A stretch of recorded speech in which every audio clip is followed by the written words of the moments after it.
All right, I'm Alex.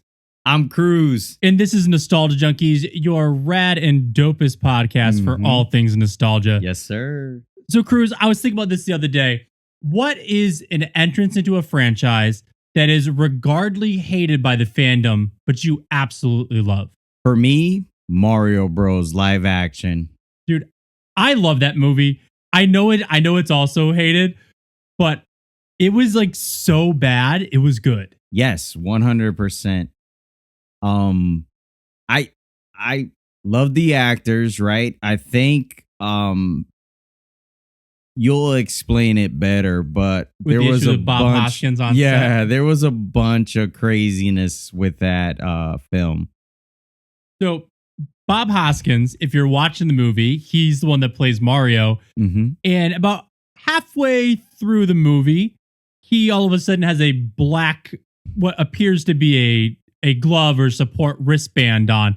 And it's because he sustained injuries due to creative differences on set, otherwise known as glug, glug, glug. Yeah. But it's funny because they had to build that in. And now every single scene, he has to wear this like support wristband brace thing. Correct. But it is definitely like he slammed his hand in a van while recording Super Mario Brothers. Like Bob Hoskins was drunk on set. Yeah. And let's just say it how it is. Yep. Dude still does a phenomenal job. Great job. And I wouldn't mind watching the bloopers from that movie with Bob Hoskins just like pissed off in the Mario costume. I think that like the costuming was so ridiculous. Yes. That just seeing them pissed off in costume is humorous alone. Correct. Yeah.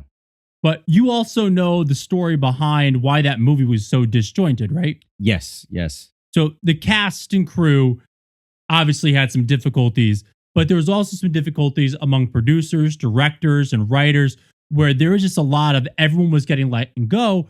But like the producers really liked the ideas that the writers had, but then didn't want to keep the writers, didn't want to keep the directors. And it was just a revolving door where everyone's trying to copy someone's homework. Which is kind of crazy, right?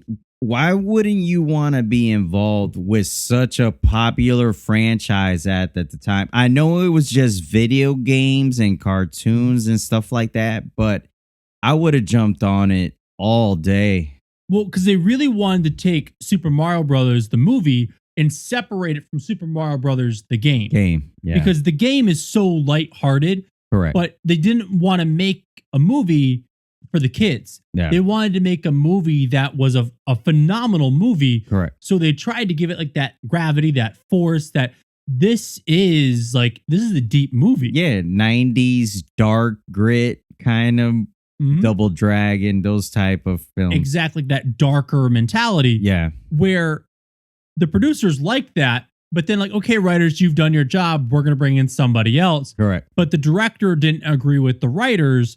So then they brought in new directors. But then the new directors didn't work with the writers. They brought in new writers to rewrite the script to make it more lighthearted. So now you have a dark writer who wrote for a lighthearted director. You cast a dark director with lighthearted writers. Yeah. And this script got rewritten like 4 or 5 dozen times. You could tell watching it. Oh yeah.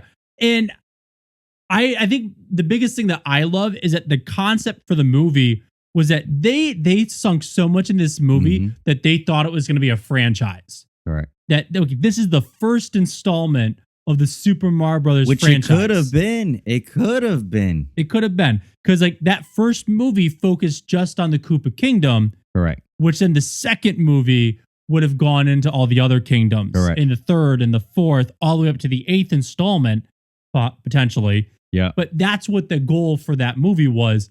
That never happened. But I also have a franchise that I know this installment is absolutely hated.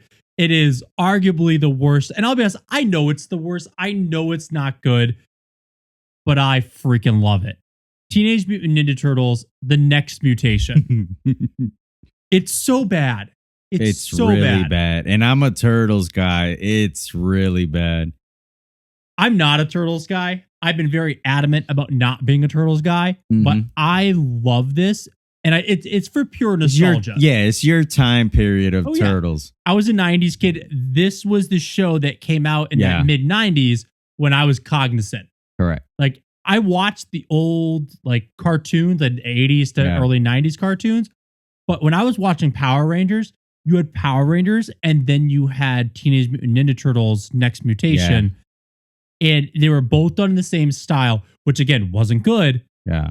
But you're like 4 or 5. Who cares? Yeah. It's just for the nostalgia purpose. For the people that grew up with the Turtles, right? The costumes were horrible.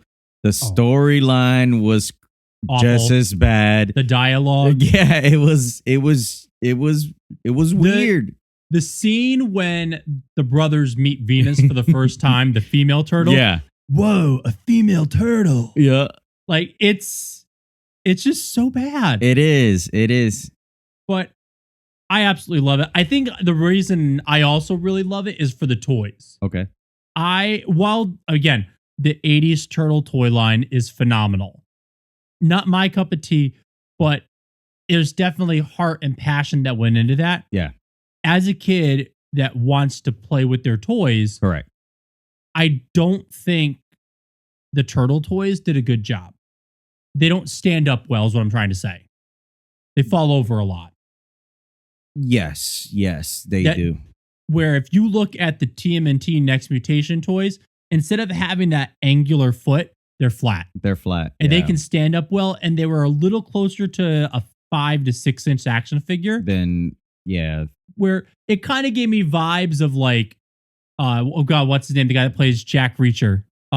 Alan Ritchson's Raphael in Michael Bay Turtles. Correct. Like they were jacked. Yeah, they were big turtles. And they looked like they could, beat something up. Yeah. No, they looked like they could do some damage. Correct. And that's what I liked about those turtles.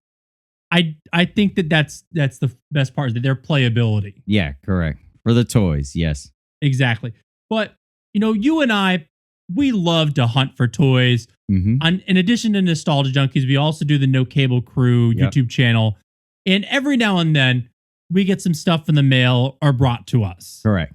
So, my boys over at Tees by Easy, Chapter 2 Streetwear, sent me a nice little care package. This is exciting. I'm pretty sure I know what's inside of it, but I've been waiting to open this. Okay. He sent me a message on Instagram not too long ago. But hey, I'm pretty sure Mr. Freeze is your favorite Batman villain. And I was like, yes, I am. Or yes, he is. I am Mr. Freeze. So we're gonna see what's in here. And oh no, I am wrong. I am wrong. I am very, very wrong. This is some sick. Oh my gosh. I was not expecting this. This might be my new favorite shirt. So if you are an audio listener and you're not watching our video on the Nostalgia Junkies YouTube channel, there was a Power Rangers shirt in here. And it's double-sided. It has this beautiful Mighty Morphin Power Rangers hit on the front where they all have their helmets on. And then on the back, it has all of them standing together. And it has the labeling for the Fox Kids Network on it. That is pretty. This was a sick shirt. I was not expecting this. What's the other one? The other one, Mr. Freeze. I had a sneaking suspicion he was going to send me a Mr. Freeze Batman the Animated shirt. And this is just absolutely sick. Oh, man. Look at that. We got Mr. Freeze. We got Batman. We got Batgirl. This is... Yeah, that is pretty badass. Oh, my God. So if you haven't checked out Chapter 2 Streetwear, or it's also known as Tees by Easy on Instagram, check him out. He does some really cool, like, nostalgic merch. I want to see, he has hundreds of shirts on his page. Quality, these are super They're heavy. super thick. They're very well made. The print quality is phenomenal. Pretty awesome. But if you watched our Halloween episodes, all the Halloween shirts that I wore, the Under Wraps, the Halloween Town, the Don't Look Under the Bed, those are all made by him as well. So go check out Teased by Easy on Instagram, Chapter 2 Streetwear.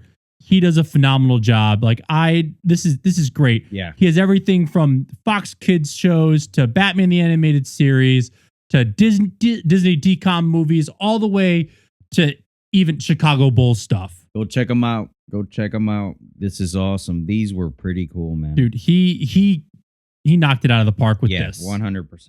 So what did you get this week? So, I've got something that I've been searching for the longest time. Last toy show, MetCon, there was one at the event. Our buddy Brandon went in early and grabbed it from our buddy Jonathan. So finally, I got the Bebop, the big guy. Finally, super clean with his gun. Like I said, been wanting this for the longest time. Retro Games Plus has one on display that they won't sell. I've been asking for years. Not surprised. But yeah. Come on, Chris. Come on. Lucky enough, worked out a deal with a friend locally, and now I'm the owner of this minty Bebop giant. That is phenomenal. You know what I'm thinking? Seeing how you have Bebop, I feel like I should get Rocksteady. It would be awesome, right? And then one day when we open our collaborative studio, they'll go together. Exactly. Yes. One day way off in the future. Yeah, like next year. When we're making millions of dollars. Yeah, but that was mine. Dude, that's a really cool piece. Like, I know I'm not a big Turtles guy. Yeah. But I love villains. Villains are phenomenal. Villains are cool, and just giant toys are cool, man. Just having the larger version is always cool. Well, remember, I just got that giant 16-inch Burger King Kids Club figure. Yeah. So, like, when they're blown up, they're larger than life. Like, I mean, I feel like it's the best way to say it. Like, these characters, to us, their personalities were larger than life. Correct. So to actually be able to, like, encapsulate that in a toy, it's everything. Yep. But what do you say we get into our this or that for today? Let's do it.